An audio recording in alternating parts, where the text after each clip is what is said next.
Hi friends, welcome to our YouTube channel daily dates. ఈరోజు మనం ఈ వీడియోలో సగ్గుబియ్యం బెల్లం పాయసం ఏ విధంగా తయారు చేయాలి అనేది చూసేద్దాం. ఇంటికి ఎవరైనా గెస్ట్లు వచ్చినప్పుడు అప్పటికప్పుడు ఈ పాయసాన్ని క్విక్గా రెడీ చేసుకోవచ్చండి. ఇది ఎంతో చలవ చేస్తుంది సగ్గుబియ్యం పాయసం. సో లేట్ చేయకుండా ఈ ప్రాసెస్ ఎలా చేయాలి అనేది చూసేద్దాం. ముందుగా మనం ఒక బౌల్ తీసుకొని అందులో సగ్గుబియ్యాన్ని యాడ్ చేసుకోవాలి. ఎంత సగ్గుబియ్యంకి ఎన్ని వాటర్ యాడ్ చేయాలి అనేది నేను తర్వాత చెప్తాను. ఇక్కడ ఈ సగ్గుబియ్యాన్ని యాడ్ చేసుకున్న తర్వాత దీనిలో కొంచెం నెయ్యిని వేస్తున్నామండి. ఈ ఘీ ఎందుకు వేస్తున్నాము అనంటే ఒకదానికొకటి సగ్గుబియ్యం అతుక్కోకుండా ఉంటుంది. సో ఈ నెయ్యి వేసేసి సగ్గుబియ్యం మొత్తం బాగా కలిసే విధంగా కలపెట్టుకోవాలి. నెక్స్ట్ మనం ఇంకొక బౌల్ తీసుకొని ఇక్కడ కొంచెం వాటర్ యాడ్ చేస్తున్నాను. మెజర్మెంట్ ఎలా తీసుకోవాలి అనంటే ఒక కప్ సగ్గుబియ్యానికి 6 కప్స్ వాటర్ని యాడ్ చేసుకోవాలి. నెక్స్ట్ మనం ఈ వాటర్ని స్టవ్ మీద పెట్టి మరగనివ్వాలండి. నెక్స్ట్ మనం ఇంకొక బౌల్ తీసుకొని అందులో కొంచెం పచ్చిశనగపప్పుని యాడ్ చేసుకోవాలి.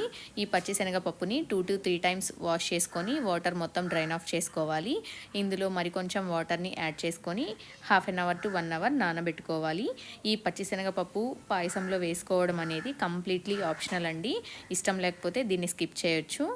నెక్స్ట్ మనం స్టవ్ మీద పెట్టుకున్న వాటర్ బాగా పొంగిపోతున్నప్పుడు మనం ముందుగానే ఘీ కలిపి పెట్టుకున్న సగ్గుబియ్యాన్ని ఆ వాటర్లోకి యాడ్ చేయాలండి. సగ్గుబియ్యం యాడ్ చేసిన తర్వాత దీన్ని మూత పెట్టి క్లోజ్ చేసుకొని కొంచెం సేపు మీడియం ఫ్లేమ్లో పెట్టుకొని ఉడికించుకోవాలండి. నెక్స్ట్ సగ్గుబియ్యం ఉడుకుతున్నప్పుడు ఇలా మధ్య మధ్యలో చెక్ చేసుకుంటూ కొంచెం ఉడికిన తర్వాత మనం ముందుగానే నానబెట్టుకున్న పచ్చిశనగపప్పుని యాడ్ చేస్తున్నానండి. పచ్చిశనగపప్పు యాడ్ చేసిన తర్వాత స్టవ్ని లో ఫ్లేమ్లోకి అడ్జస్ట్ చేసుకొని మూత పెట్టుకొని మళ్ళీ ఉడికించుకోవాలండి.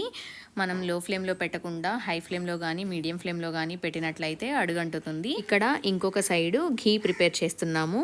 నెక్స్ట్ స్టవ్ వెలిగించి కడాయి పెట్టుకొని అందులో కొంచెం ఘీ యాడ్ చేసుకొని దానిలో క్యాష్యూ నట్స్ కొంచెం వేసుకొని వేయించుకోవాలండి. ఈ క్యాష్యూ నట్స్ని లైట్ బ్రౌన్ కలర్ షేడ్ వచ్చేంత వరకు వేయించుకొని ఒక బౌల్లోకి తీసుకొని పక్కన పెట్టుకుంటున్నాను. నెక్స్ట్ అదే కడాయిలో సేమియా కొంచెం యాడ్ చేసి వేయించుకోవాలి. సేమియాని కూడా లైట్గా వేయించుకొని పక్కన పెట్టుకోవాలండి. బెల్లాన్ని కూడా తురిమి రెడీగా పెట్టుకోవాలండి. సగ్గుబియ్యం 80 to 90% ఉడికిన తర్వాత మనం ఆల్రెడీ వేయించి పెట్టుకున్న సేమియాని యాడ్ చేస్తున్నామండి. సేమియా కూడా ఉడికిన తర్వాత మనం ముందుగానే తరిగి పెట్టుకున్న బెల్లాన్ని యాడ్ చేస్తున్నానండి. ఈ బెల్లం సుమారుగా 400 to 500 గ్రామ్స్ వరకు ఉంటుంది. బెల్లం కరిగేంత వరకు గరిటతో కలబెట్టుకుంటూ లో ఫ్లేమ్లో పెట్టుకొని ఉడికించుకోవాలండి. బెల్లం మొత్తం మిక్స్ అయిన తర్వాత టేస్ట్ చూసుకొని ఎవరికైనా స్వీట్ సరిపోలేదు అని అనుకుంటే ఇంకొంచెం బెల్లాన్ని యాడ్ చేసుకోవచ్చు. నెక్స్ట్ కాచి చల్లార్చిన పాలని ఈ పాయసంలోకి యాడ్ చేసుకోవాలి. ఇక్కడ మేము 400 ml వరకు పాలని యాడ్ చేసామండి. పాలని యాడ్ చేసే ముందుగా మనం స్టవ్ ఆఫ్ చేసుకోవాలి. నెక్స్ట్ మనం కొంచెం ఇలాచీ పౌడర్ని యాడ్ చేస్తున్నాము. ఈ ఇలాచీ పౌడర్ వేయడం వల్ల పాయసం టేస్ట్ అనేది చాలా బాగుంటుంది. అండ్ మనం ఆల్రెడీ వేయించి పెట్టుకున్నాం కదండి జీడిపప్పుని, ఆ జీడిపప్పును కూడా దీనిలో యాడ్ చేస్తున్నాను. అంతే అండి, ఎంతో టేస్టీగా ఈజీగా ప్రిపేర్ చేసుకునే సగ్గుబియ్యం పాయసం అనేది రెడీ అయిపోయింది. మీరు కూడా సేమ్ ఇదే ప్రాసెస్లో ట్రై చేసి మీకు టేస్ట్ ఏ విధంగా వచ్చింది అనేది నాకు కమెంట్ రూపంలో తెలియజేయండి. ఈ వీడియో కనుక మీకు నచ్చినట్లయితే లైక్ చేయండి. మీకు ఇన్ఫర్మేటివ్గా అనిపించినట్లయితే షేర్ చేయండి. ఫైనల్లీ సబ్స్క్రైబ్ చేయడం మర్చిపోకండి. Thank you.